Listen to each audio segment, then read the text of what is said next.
ஒரு மாருதி செல்லிரியா ஒன்று போட்டிருக்கேன் பாருங்க. 2020 மாடலு, 3 ஓனர் வண்டி. வண்டியில் பார்த்தீங்கன்னா எஃப்சி இன்சூரன்ஸ் எதுவும் இருக்காது. லைஃப் டேக்ஸ் வண்டி, பர்மிட் கரண்டில் இருக்கும். வண்டி சிஎன்ஜி வித் பெட்ரோல். வண்டி இன்ஜின் ரொம்ப குவாலிட்டியாக இருக்கும், ஏசி நல்லாயிருக்கும், பாடி லைன் தெளிவாக இருக்கும், உள்ள இன்டீரியர் சீட்டு கவர் எல்லாமே நல்லாயிருக்கும். வண்டி பார்க்கணும்னா தாம்பரம் முடிச்சூரில் வண்டி பார்க்கணும். வண்டி இருக்கிற கண்டிஷனை அப்படியே வண்டியை கொடுத்துடலாம்.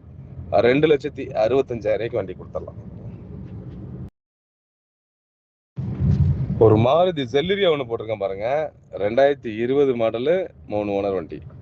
வண்டியில் பார்த்தீங்கன்னா எஃப்சி இன்சூரன்ஸ் எதுவும் இருக்காது. லைஃப் டேக்ஸ் வண்டி, பர்மிட் கரண்டில் இருக்கும். வண்டி சிஎன்ஜி வித் பெட்ரோல். வண்டி இன்ஜின் ரொம்ப குவாலிட்டியாக இருக்கும், ஏசி நல்லாயிருக்கும், பாடி லைன் தெளிவாக இருக்கும், உள்ள இன்டீரியர் சீட்டு கவர் எல்லாமே நல்லாயிருக்கும்.